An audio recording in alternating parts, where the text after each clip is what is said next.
The Australian Financial Review. Hello, I'm James Thomson, Senior Chanticleer columnist at the AFR. Welcome to our weekly news breakdown of all things business, finance and markets. With me today, filling in for Anthony McDonald, is our Editor-in-Chief. He's back from his Euro summer and he's got the tan to prove it. It's James Chessell. How are you, James? Buongiorno, JT. Very good. Well, this week we decode Prime Minister Anthony Albanese's landmark speech on artificial intelligence. We examine why the next big era for Australia's mighty superannuation sector is upon us. And we ask, what's a CEO really worth? But first, James, as we mentioned, you're back from your break in Europe. And given the news this week, I've got to ask, did you spot Gina Reinhardt or Pauline Hanson around the pool anywhere? No, JT, unfortunately we did not. I'm more a mountains guy than a down by the ocean guy, so we missed Gina and Pauline. We had our best attempt at doing a bit of White Lotus, but it was up in the hills. Very good. And I've got to ask, which seems to be the big question about anyone who goes to Europe, how's the air conditioning? Because we were up higher, it was not existent, but it was less of a problem for people that were down below. Weirdly, London, of course, I think is the worst place for that stuff. It just seems to absorb the heat and then radiate the heat. And I've lost count of the number of times you go to places and stay at places where they say, we have air conditioning, it's just not working at the moment. Yes, all right. Well, on a more serious note, I did want to ask you about a story that seems to be gripping Europe, at least from our view over here, and that's the crisis that's engulfed Volkswagen, the biggest car maker in Germany.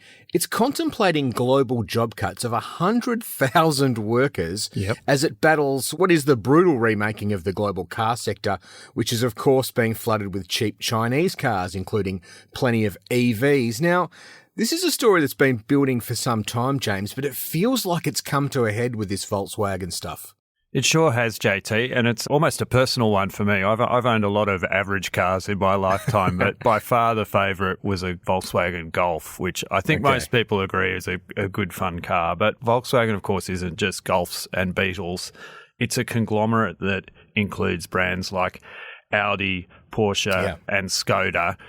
And like any big European company, you think it's sort of listed on the share market and it's vaguely clean, but ultimately it's controlled by the Porsche family. But the question at hand is your point about the job cuts. You don't cut a sixth of your workforce unless things are going horribly wrong, and that's what's happening to Volkswagen and European car making more generally. It's not just China, although that's a huge part of it. There's a triple bind here for Euro car makers. The competition, as you said, is having a devastating impact on the likes of Volkswagen and BMW and others, despite the fact the EU is imposing duties on Chinese EVs. Outside that, Trump's tariffs had led to car sales in the US. Of course. Nosediving. And also, the third thing is China now imports a negligible proportion of vehicles for its domestic market. So it's being hit from all sides. It's a really interesting story economically, but also socially, particularly in Germany, where car making accounts for around 3 million jobs directly and indirectly, and has been a huge source of national prestige for decades now. So it's existential in economic terms for the industry, but it's also a real cultural issue there. And just to put it in perspective, I've pinched these numbers from the Centre for European Reform, which is a think tank over there. China enjoys a surplus in its manufactured goods for trade with the EU that is roughly equivalent to Italy's national income, and that trade disparity is estimated to grow by about 30% each year. So this isn't stopping, JT. No.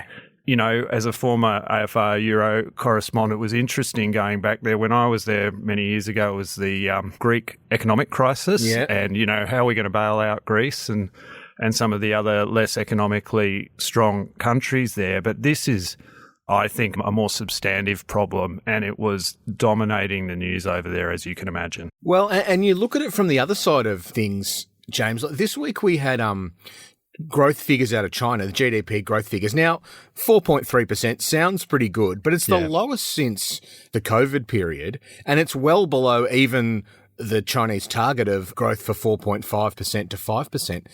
And, that was a much reduced target. So China's economy is not growing domestically, and you can see why it's ramping up the exports further and further and further. It's exactly right, JT. I was going to try and bring it back home to Australia riding around, I did a bit of riding there. You actually don't see a lot of Chinese cars in Germany relative to Australia, where BYD is closing in on Toyota as becoming our biggest car seller in this country. So Australia is further along the curve, and I think that's where Europe will inevitably head. It's just impossible to compete. And those economic factors that you just mentioned there before are only going to get more tough in China, and there'll be more pressure on the BYDs of this world to increase their exports. So, it'll be more of the same, and it'll be some pretty tough conversations around the Porsche dinner table, I think, as they try and work a way through this. Yeah, and as we've seen in Australia,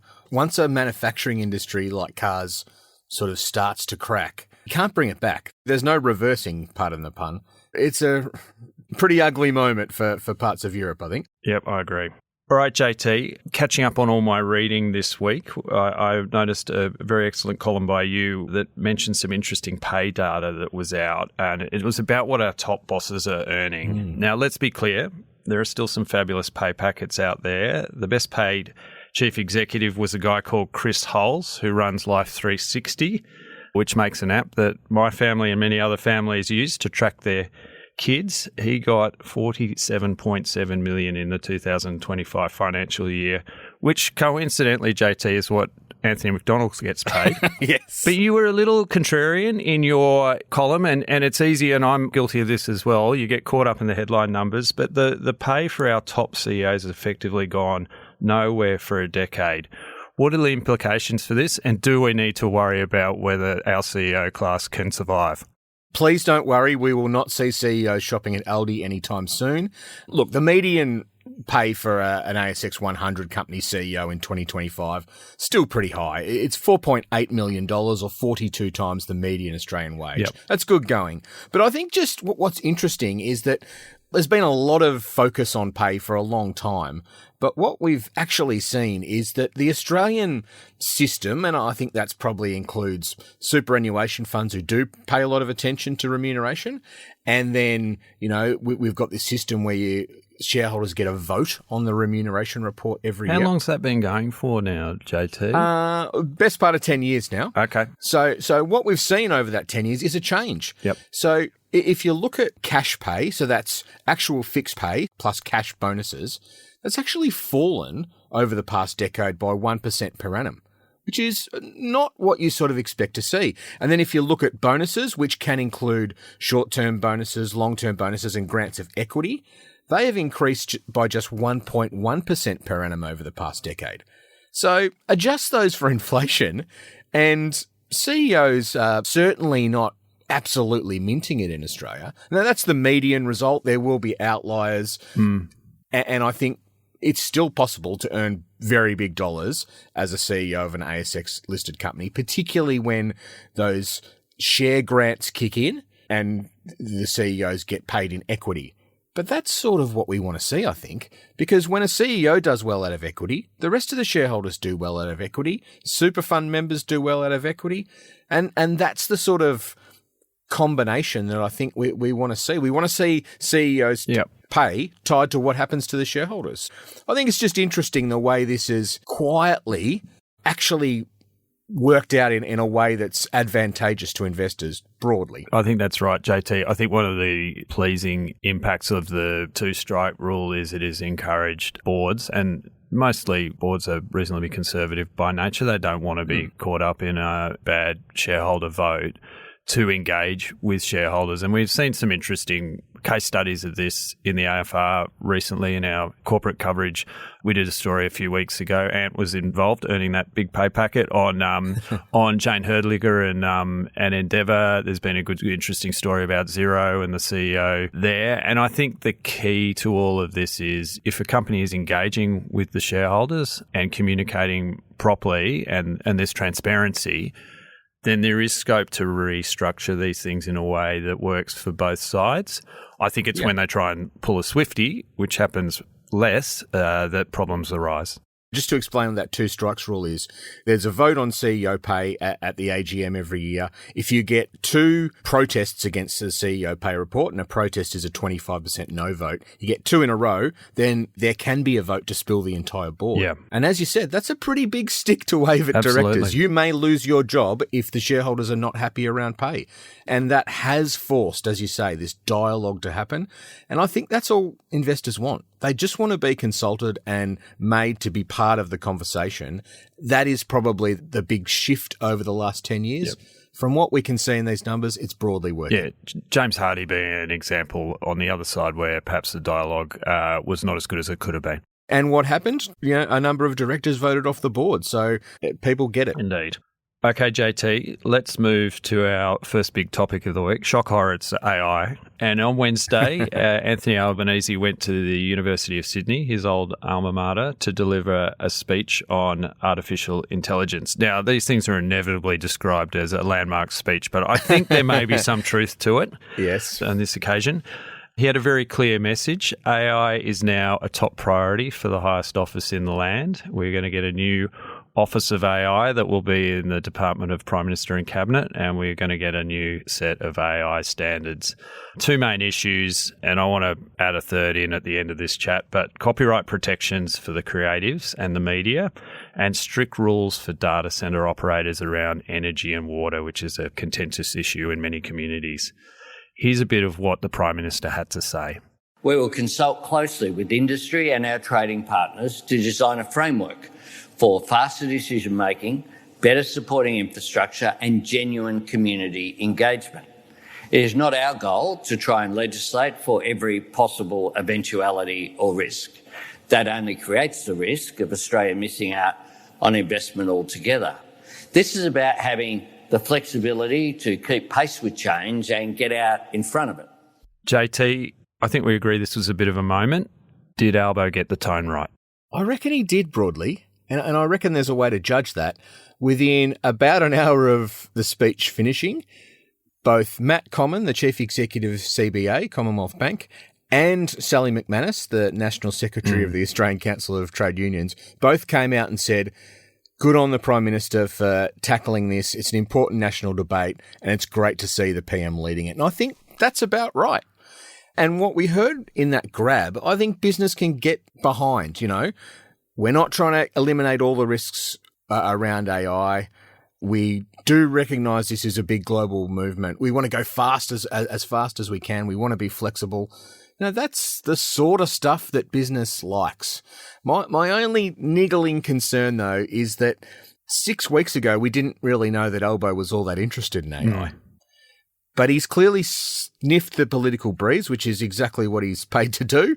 And he's realised that there's some political mileage to be made out of the problems around AI, particularly around copyright, particularly around this backlash against data centres. So is he really coming to this debate from a position of opportunity, or is he still coming to this from a position of risk management, safety? I'm still not sure. It's a really good point. Like what has caused this renewed focus? And we'll get to copyright in a minute, but maybe if I throw in my third factor here, like we splashed the paper this morning with a story about national security, and that's the third aspect that doesn't get talked about enough. And our Canberra Bureau has picked up on the fact that, the defence and national security and military apparatus in Canberra is also incredibly engaged in this debate, in the same way that it's going to transform banking, in the same way it's going to transform technology and media and whatever industry you want to talk about. It's also going to transform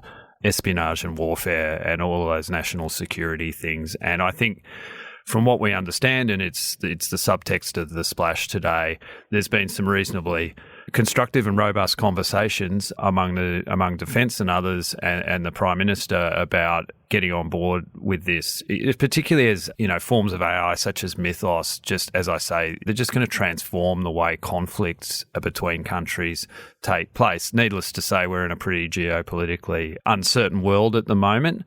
So we're a Five Eyes country. We have a long-standing alliances with countries like the US. If you're not on board on AI, it's going to make those ties harder to maintain. And so I think that's the other key factor driving this, JT. And it's just another reminder of how all-encompassing AI is. Yeah, absolutely. Well, I mean, we're in the media game, James, so we've got a bit of a front row seat to the debate around copyright. And it's really important to some of the big model companies like Anthropic. It is. Basically, they want an exemption from copyright protections or a deal on copyright protections if they are to press the button on investing, tens of billions of dollars in Australia.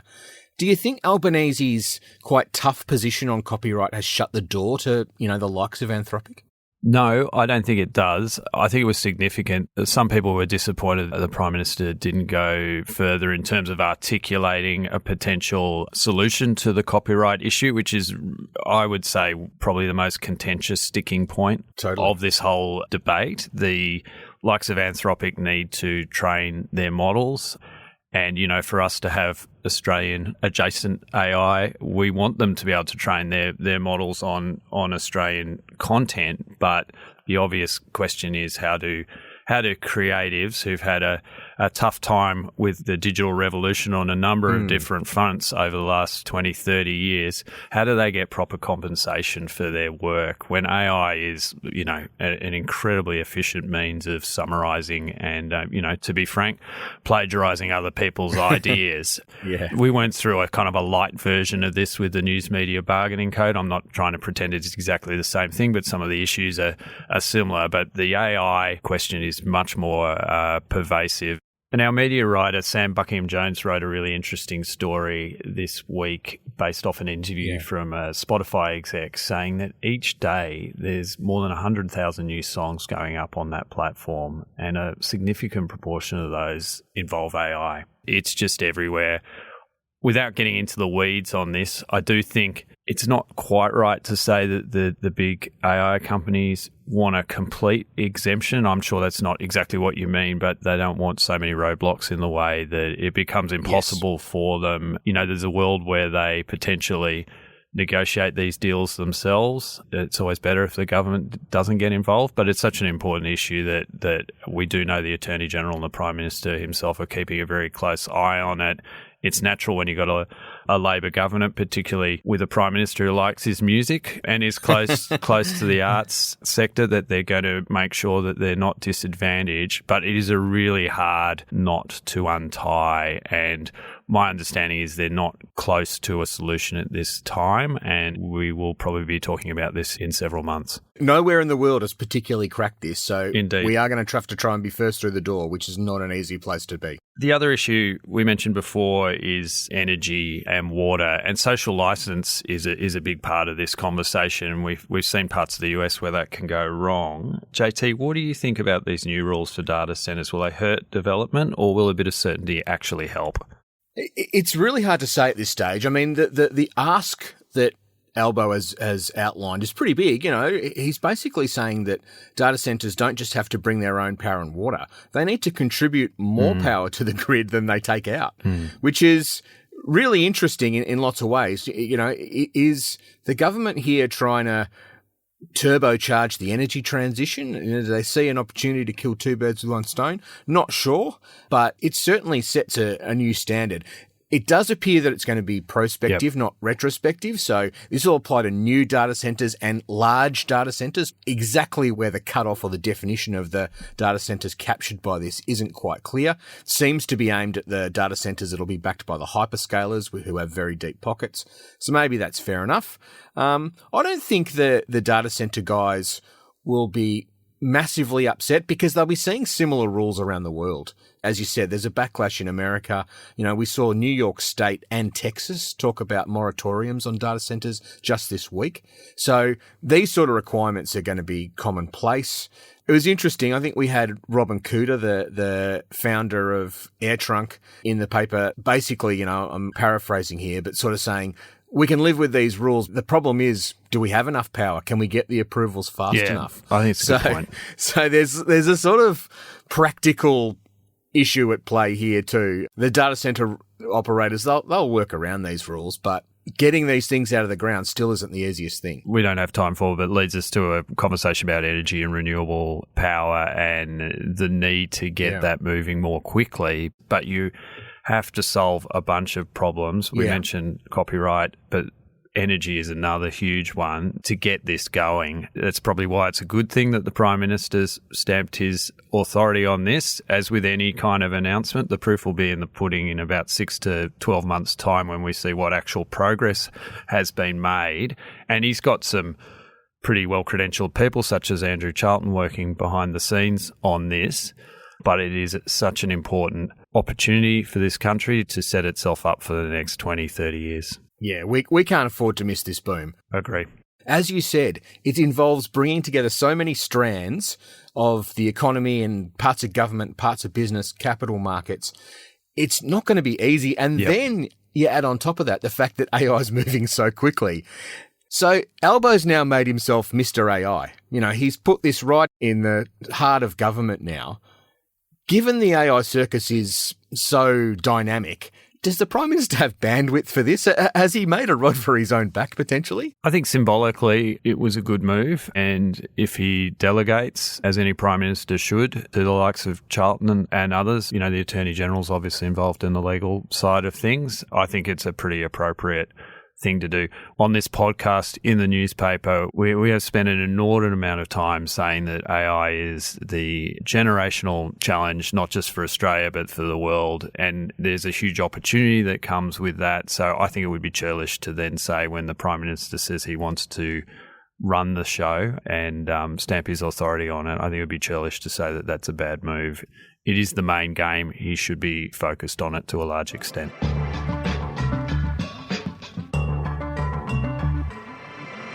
All right, James, let's move to our second topic. And this week, the AFR co-hosted the 10th annual Superannuation Lending Roundtable. We co-hosted that with Visy Executive Chairman Anthony Pratt in Sydney.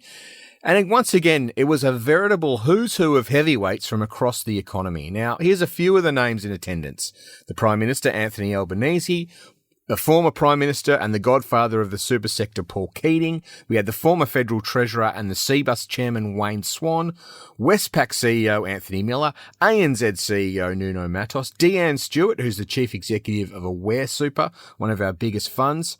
And I was a bit surprised to see him there, the former Victorian Premier, Daniel Andrews. I hope you gave him a rousing reception, James. Yeah, indeed. I think his presence is explained by the fact he's on the Visy payroll, James. Fair enough. Now, huge names and some huge stories out of it, which we will get to in a second. But James, tell us a little bit about what this roundtable tries to do. So the first thing to say is that the roundtable celebrated an important milestone this year. It was its 10th anniversary, and over that time, it's evolved much like the superannuation system itself. It was originally set up by Anthony Pratt and my predecessor, Michael Stutchbury, to be a forum where you could talk about how the superannuation system could expand or get involved in corporate bonds. And back then, the market was not as deep or as liquid or as mature as we would like. And as you and I both know, whenever there's a financial or economic problem in this country, people say, well, how about we get superannuation involved? There's several $1 trillion of money lying around.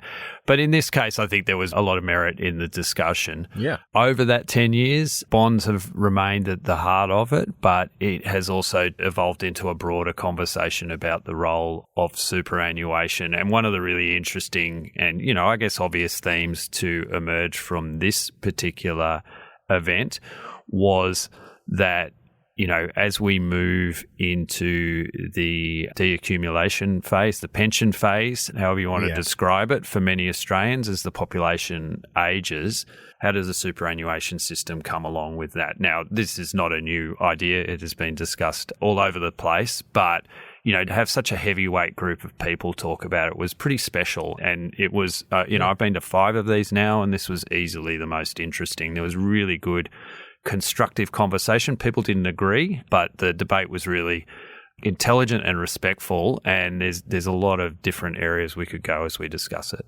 Yeah, well, I want to get to one of those moments of tension because it seemed to come about looking from the outside. There seemed to be real sort of, as you said, tension about or good conversation about what super should and could do and what it shouldn't do. Yep. Now, Albanese painted it as an arm of foreign policy. I think the quote was hard money to provide soft power, which is a really interesting line. But then we had Westpac's Anthony Miller sort of swap that down a bit. He said super funds need to be really left alone to focus on returns. That's what they're there for. Was this as tense as it read? I'm sure it was very respectful in the room, but it did feel like a bit of push and pull. Yeah, push and pull, I think, is a better way to describe it. But it was interesting. So the Prime Minister talked about the soft power benefits of super, and he was referring to an Australian super investment in an Indian infrastructure fund, I think about 500 million. One of the first people to speak after the Prime Minister was the chairman of Australian Super, Don Russell, and he was, and I may be reading too much into it, but he gave a bit of a spiel about actually it's not the first time Australian Super has invested in Indian infrastructure, and their first investment generated very good returns for its members, and on that basis they think they can generate very good returns with the second investment. So he was at pains, as he should be, to point out they're not doing these things for political reasons, they're doing them for financial reasons. Then we move on to Anthony Miller. It was interesting. Before the event started, I spoke to a few people. I won't name them, and they all said a version of the same thing, which is we've just got to be careful in the current political environment to not allow people to tweak or alter the super system in a way that is going to be to the detriment of members. And we can't lose sight of the fact that the purpose of this system, the founding purpose, is to help Australians get through their retirement in a way that means they don't have to dip into the public purse. You might be talking to someone who is Labor aligned and they're worried about what the coalition or the One Nation might do, and then there are others who are worried about what Labor might be thinking about. So I would say there's a cross-party concern that politicians, for understandable reasons, want to tinker with this in a way that Miller's comment, when you actually dig down into it, James, and it goes back to my point about we're now entering a new era of super, was that if you're moving into a period where super funds are going to have to be paying out a lot more money that they have in their past, what are the implications for the portfolio construction of these massive super funds? So if we're talking about CBUS or we're talking about Aware or Australian Super, how do they ensure that they have the liquidity and the right types of assets that means that they can pay people when they need and when they're owed their money? And that was kind of his point. And he didn't say this, but there's obviously concerns that if you're putting a disproportionate amount of members' funds in illiquid assets or, assets that might be described as nation building, you could get caught out as the deaccumulation phase, the pension phase increases. And then the second point is you're probably looking at more annuity style investments that can pay out. And then the third point, JT, and I'll stop because you could keep going. There's a fifth or the sixth one is like, what kind of advice are we going to provide people and support are we going to provide people as they start looking at their super and go, I'm actually getting to that age where I'm going to get that big chunk of money. Should I take it all in one go? Should I turn it into some kind of annuity product? There's lots of questions people will have in those situations, particularly people who aren't particularly financially sophisticated. And, what role can the super system and others in the financial system play in that? I'm glad to hear that all these things are being ventilated and discussed. And my experience is the people inside the super sector, you've just given the example of Don Russell, they're pretty fanatical about members' returns. Yeah. They are used to everybody knocking on their door and saying, got a couple of billion spare public for this housing pet project of mine. Yeah. Yep. And they are pretty good now at swatting those away and saying, okay, happy to talk to you, but it's got to add up for members. So the fact that both sides of the politics and are worried about people tinkering with super, that's a good thing because everybody's going to be watching each other to make sure that we stay on track here. And look, I don't think it's a bad thing. We've got the Prime Minister's talking about the soft power aspects to it. If that's an unintended consequence of all this, that our superannuation system, which has reached $4.5 trillion, is noticed around the world, it's not a bad thing. We're punching above our weight in terms of investments, and other countries are noticing. And while it's not necessarily servicing the members directly, I think it helps in our national interest around the edges. Yeah. Another thing that came up in this round table, so Paul Keating sort of sits, he's at the heart of it. He's getting on, but he still has presence. And he talked about Centrelink and whether Centrelink's pension function should be integrated with the superannuation sector to sort of streamline the way retirement benefits are administered. And, one of the concerns that was raised around the table is the superannuation system, or the compulsory superannuation system as we know it, isn't actually that old. And so many workers, particularly those who are nearing retirement age, haven't used it for the entirety of their working life. So in theory, you might be getting to 65 and you've got 400,000, 300,000 in super, which might not be, or probably won't be enough to keep you going through retirement. So how do we integrate the social security system with that? Or in fact, should we? Yeah. JT, I know you know a little bit about this. This is an idea that you first revealed a few years ago. So it proves that no good idea is a new one. I think Australian Super's talked about it. What's your take on this? Well, Paul Schroeder, the CEO of Australian Super, he suggested this a couple of years ago. It's time, I think they've had discussions with the government about, is there a role for when Australians get to retirement? As a country, we want people to be confident that they've got lots of money so they can keep spending it and they don't just, sit on their retirement savings and pass it on to the next generation. So there's common sense in this, that if people understand this is what I'm going to get from the pension, this is what I'm going to get from super, this is how it all goes together, and it's administered in the one bucket, that will make people more confident about their retirement. They'll keep pumping money into the economy. That's good for the country. I'm interested that it's getting a bit more traction, though, and that Keating seems to be supportive of it. Keating went to the very practical thing, like, it's bloody hard to understand your pension requirements. I think his quote was, there's 45 pages of stuff you got to fill out. If we can get the super sector to help out with that process, pre-fill a lot of the data, manage the process for the people who they're already steering through retirement, that would appear to me to make some sense. A couple of caveats. We've seen some underperformance of the super system's administrative functions in the last few years. Yeah, we sure have. You can't have that with pensions. It's got to be as accurate as it can be. And then I think Centrelink interacts with lots of other parts of government. So you would really need to figure out all those linkages. So it's a big bit of work. I think it probably, based on the way governments work, it might take a decade to figure out. But I think there's an idea there that's probably worth pursuing. It's one of those things where, we have so many things like this in Australia. It probably would be good for productivity, the economy in general. But do people keep putting it in the too hard basket? Maybe it's one where we need to say, look, let's have a crack at this. Yep. We don't have to get there soon, but over time, this would be a benefit for the country. Yep. Should be worth thinking about. But James, as you said, so much of the debate, it sounds like it was about this new era in super. Yep. We're getting towards this deaccumulation phase. This wave of retirees is coming. Based on what you heard at this roundtable, do you have any concern that we're sort of not ready for this new moment, this new era?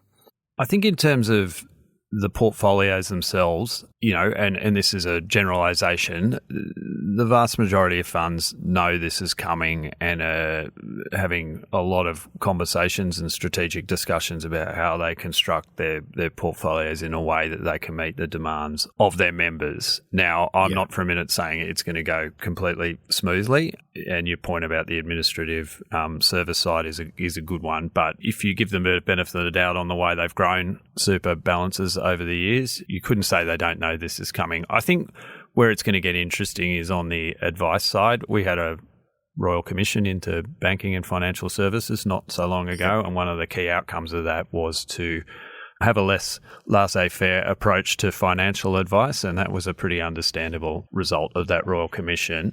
But interestingly, in the last few months, we've had the bank CEOs, Miller again, I think Nuno spoke about this. He was at the round table, but I think he spoke about this earlier.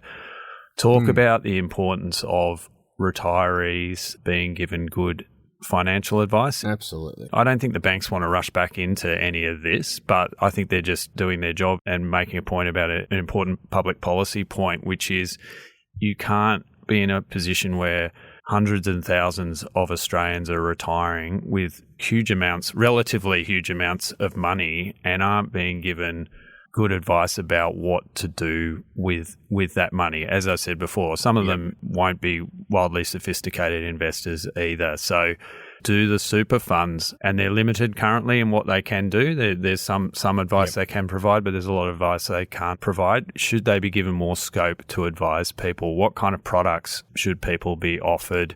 That's going to be the challenge, I think, managing that in a way that ensures that these balances that we've worked so hard to build up for people as a nation aren't squandered, and therefore more pressure is put on the taxpayer. And there will need to be legislative and regulatory change on that front.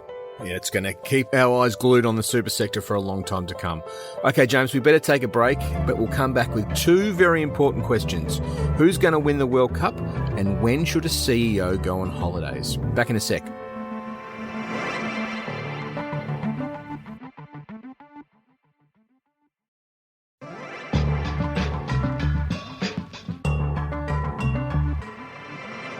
Welcome back. If you want to know more about what we're talking about today and a whole lot more, AFR subscribers can sign up to the Chanticleer newsletter at join.afr.com/Chanticleer. Every Saturday morning, the newsletter pulls together the best Chanticleer columns from the week and delivers them straight to your inbox. All right, James, you've been in Europe. You must be soccer mad. World Cup final on Sunday. Argentina or Spain? I'm going to go with Spain, JT. I think they're a better team. I know the Messi bandwagon has reached terminal velocity, but they're a very hard team to score against, Spain. And I don't know if Argentina can pull off another miracle. There's been a few for them in this World Cup, and I suspect they might have run out of luck. Yeah, I think you might be right. But look, the games have been so exciting. Let's hope we get another one of those. Another one from your Euro summer, Keir Starmer. The Prime Minister of Britain. He officially leaves office on Monday. James, this has been a total mess. But what's your sense of where the mess is at? Well, they're further along the path than we are in terms of a fractured political system. And look, Nigel Farage has had a few problems in the last couple of weeks, but reform has become this massive political force in the UK in the same way One Nation is becoming a significant political force in Australia. Starmer is a victim of that. Labor in the UK will go with Andy Burnham, who seems like a better retail politician, but, you know, in this endless fight to kind of regain and hold the centre. We were in the UK for a week or so. You know, it's as fractured there as it is anywhere else. And the thing that I keep returning to is just this complete, you know, even talking to people who are lifelong Conservative voters or lifelong Labor voters, this complete disillusionment with the political system and institutions there. And that's something that has crept up on the political class over more than a decade, and it's not going away anytime soon. So, you know, Andy Burnham, everyone's excited about it, but I don't think everyone's going, you know what, I think the two-party state's actually a great idea now. I'm going to get back into that. Yeah. I think that horse has bolted. You know, the economic situation in the UK is a little more grim than it is over here. You know, crime is talked about a lot more. There's so many challenges there, and I think we've seen a structural change where you have an opposition and a government, and that's about it. I think that's in the past. Yeah, fair enough. Back home, we've got employment numbers on Thursday for Australia. Look, they're not expected to change, 4.4% unemployment rate. But look, the RBA will be looking at these closely to see if there's any signs that the economy is slowing down, and which will bring inflation back. Now, James, we love questions here on the Chanticleer podcast. This week, our question's from Sam in Melbourne. If you've got a question you want to send in, you can email us at chanticleer@afr.com. And we love it when you send an audio question. Just record a voice memo on your phone, which is what Sam's done. Include your name and where you're from and email it to us. And of course, there's a widget on the bottom of all Chanticleer articles at afr.com where you could submit questions too. Let's hear from Sam in Melbourne with his question. In light of the absolute disaster at Telstra, is it unreasonable of a board who obviously approve the multi-million-dollar salaries of these executives to expect or to enforce that CEOs and other senior executives only holiday within Australia, or at the very least within a very similar time zone? That's an interesting question, Sam. I hadn't thought of that. Why only within Australia? Surely they should be restricted to a 200-kilometre radius or something, shouldn't they? James, I mean, I get where Sam's coming from. You know, I disagree with this as a characterisation of an absolute disaster at Telstra, but I get the point. I hadn't thought of that. Should a board be able to say where the CEO takes their vacation? No, they should not.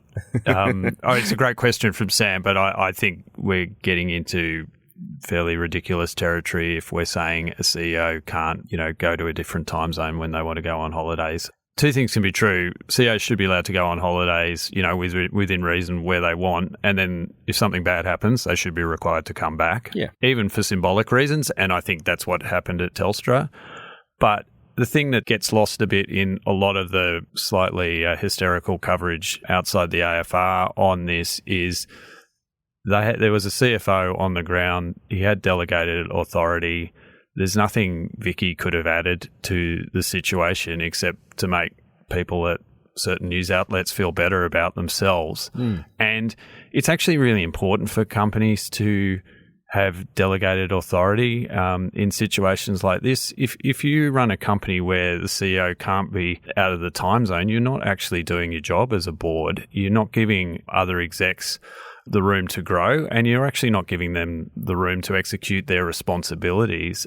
If every decision-making power rests with the CEO, you have very obviously key man, key woman risk in these situations, and a company can't function properly. So as I say, I like Sam's question. It's provocative. It's interesting. It raises a bunch of interesting issues, but I think it's the wrong way to go. Yeah. The other thing I'd just add to that, a board should want their CEO to be happy, healthy. I think we forget sometimes these CEOs have kids that they want to experience things with in different parts of the world, and a board should welcome that. There's nothing better than a CEO getting back from their holidays with their families saying, I just had a great break off and I am ready to charge into the next thing we've got to do. That's what you want in any job. A CEO's no different. I get the point, Sam, but I say bon voyage, Euro summer it up, CEOs of Australia. Well said, JT. All right, James, great to have you back, and thanks for sharing your insights. I feel like we've travelled around the world today, which is what we can do on the Chanticleer podcast. So thanks for joining us. No worries. I feel like a CEO after a European jaunt. It's great. Glad you weren't called back in after a disaster. So am I. All right. Thanks for listening, everybody. Anthony will be back next week. We'll look forward to talking to you then. See ya. If you like the podcast, share it with a friend or give it a review as it helps other listeners find us. And if you follow us, you'll never miss another episode. At The Financial Review, we investigate the big stories about markets, business and power. You can subscribe to The Financial Review, the daily habit of successful people, at afr.com/subscribe. Chanticleer was hosted by me, James Thomson, and James Chessell. It was produced by Mandy Coolin. Our theme is by Alex Gow, and the head of premium content is Fiona Buffini.